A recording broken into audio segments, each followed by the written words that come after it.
Boa noite. Nós estamos aqui de novo para conversar um pouquinho com vocês sobre desejo sexual.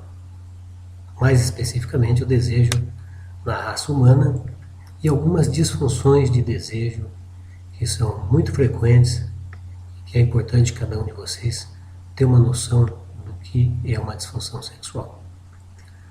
Inicialmente, nós precisamos saber que para existir desejo ou apetite sexual, há necessidade de nós estarmos produzindo hormônios adequadamente, vários hormônios, principalmente os hormônios androgênicos. O hormônio testosterona, que é um hormônio androgênico, é o principal responsável pelo desejo sexual masculino e feminino.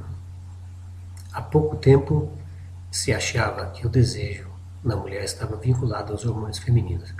Mas recentemente, devido a várias pesquisas, nós chegamos à conclusão que a testosterona também é o principal hormônio no desejo da mulher. Então, o homem e a mulher precisam ter uma adequada produção de hormônios, precisam ter um cérebro funcionando bem com seus mediadores químicos e o aparelho reprodutor em boas condições anatômicas. Dessa forma, do ponto de vista evolutivo, esse homem ou essa mulher tem desejo, tem apetite sexual.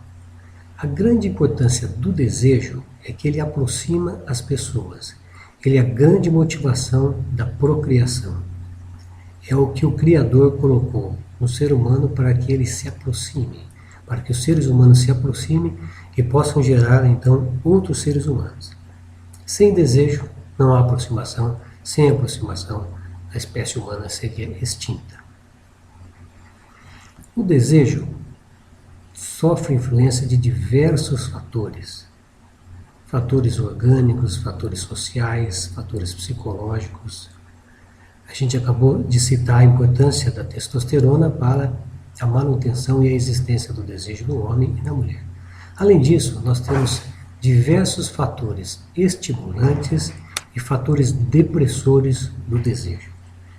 Dentro dos fatores estimulantes, nós temos características psicológicas que vão atrair o homem para a mulher e a mulher para o homem. Por exemplo, o homem se sente atraído por mulheres femininas, delicadas, com o corpo bem feito, com modos sedutores. Por que ele se sente atraído universalmente para esses tipos de mulheres, para essas mulheres que têm uma boa formação genética? Isso, na verdade, por trás disso existe um objetivo para que a procriação, para que a geração de crianças gere filhos saudáveis e filhos que possam manter a espécie. E as mulheres se sentem atraídas por homens seguros, por homens fortes, por homens que tenham uma certa agressividade e por homens que tenham um certo poder econômico. Hoje, as antigas características de macho forte, agressivo, são substituídas por outras formas de poder, como o poder econômico. Prestígio na sociedade, poder econômico, cultura, são características que atraem as mulheres para os homens. Nesse contexto de relacionamento, há vários fatores estimulantes e depressores do desejo. Entre os estimulantes, que nós estamos falando do aspecto masculino e feminino, nós temos também algumas características do relacionamento que facilitam o desejo.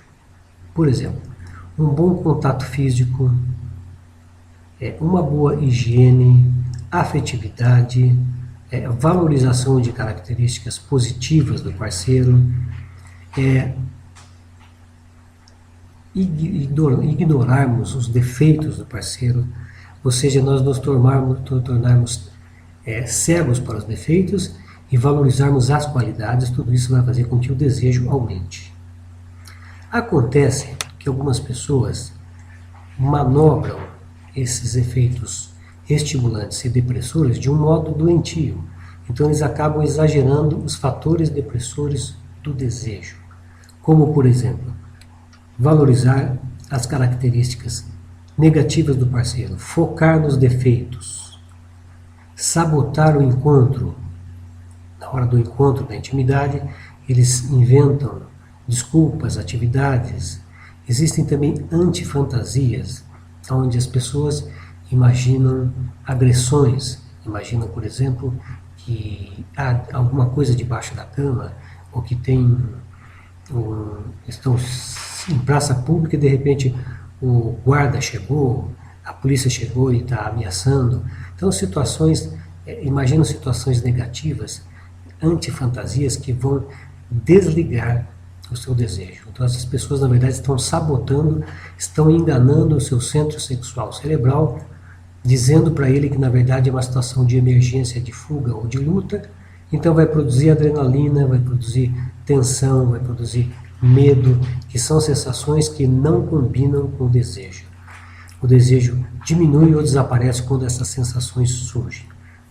Essas pessoas são as pessoas que têm desejo sexual hipoativo ou desejo baixo, que precisam de terapia sexual, porque acabam evitando seus parceiros, fugindo deles, inventando uma série de desculpas. Aquela história da mulher que fica assistindo a televisão mais tarde, inventa coisas para fazer na cozinha, até o marido dormir. Enquanto o marido não dorme, ela não vai para a cama. Isso faz com que o relacionamento do casal esfrie. E aquele que tem pouco desejo vai tendo cada vez menos desejo, e aquele que tem um desejo normal vai se sentindo cada vez mais recusado, cada vez mais rejeitado e cada vez mais inseguro. Então, esses problemas de desejo vão causar um distanciamento importante. Então, se você está vivendo essa situação, procure um terapeuta sexual para você se tratar. Nós fizemos um trabalho aqui em Londrina, recentemente, mostrando uma baixa frequência de relacionamento sexual entre casais jovens, inclusive um percentual significativo de casais jovens tendo apenas uma relação por semana.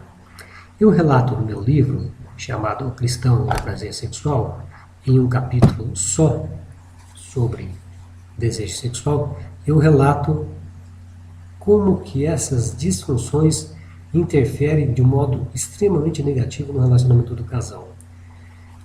Tem casos interessantes onde as mulheres já não têm mais desejo algum, começam a se distanciar de um modo tão grande que entram num período de aversão sexual, onde elas não toleram nenhum tipo de contato íntimo, de tal forma que qualquer abraço ou beijo é entendido como uma possibilidade de sexo, o que faz ela ter uma repulsa, uma evitação patológica do contato íntimo. Essas pessoas têm uma evitação sexual fóbica, elas têm um medo muito grande do relacionamento sexual. Nós temos casos mais graves, opostos a essa questão do desejo sexual, que são as pessoas hipersexuadas, que são chamados também de sexólatras. São, na verdade, adidos sexuais, são viciados em sexo. Então, há casos de viciados em sexo que causam um transtorno familiar tremendo. Eles são insaciáveis, em muitas ejaculações por dia, várias relações com a sua parceira por semana, e no período de trabalho estão frequentemente saindo com garotas de programa, com meninas. Eles se arriscam, como eles são muito impulsivos, como eles são muito compulsivos, eles acabam agindo por instinto e muitas vezes nem usam preservativo, correndo o risco de contrair AIDS e tantas outras doenças sexualmente transmissíveis. Essas pessoas não estão planejando trair os seus parceiros, mas estão traindo frequentemente porque elas não têm condição de controlar o seu impulso sexual.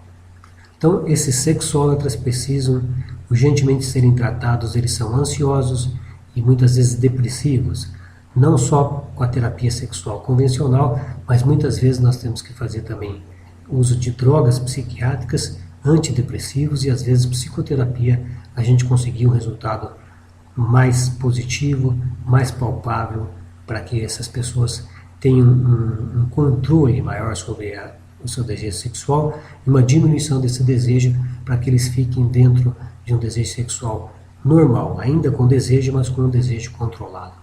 Então, inicialmente eu queria só que vocês tivessem essa ideia do que é desejo sexual, o que influencia o desejo sexual e quais são alguns desvios do desejo. Depois, nas próximas aulas, nós vamos detalhar um pouco mais isso e vamos estar falando também da importância da modulação hormonal bioidêntica no tratamento do desejo sexual hipoativo. Obrigado e até lá.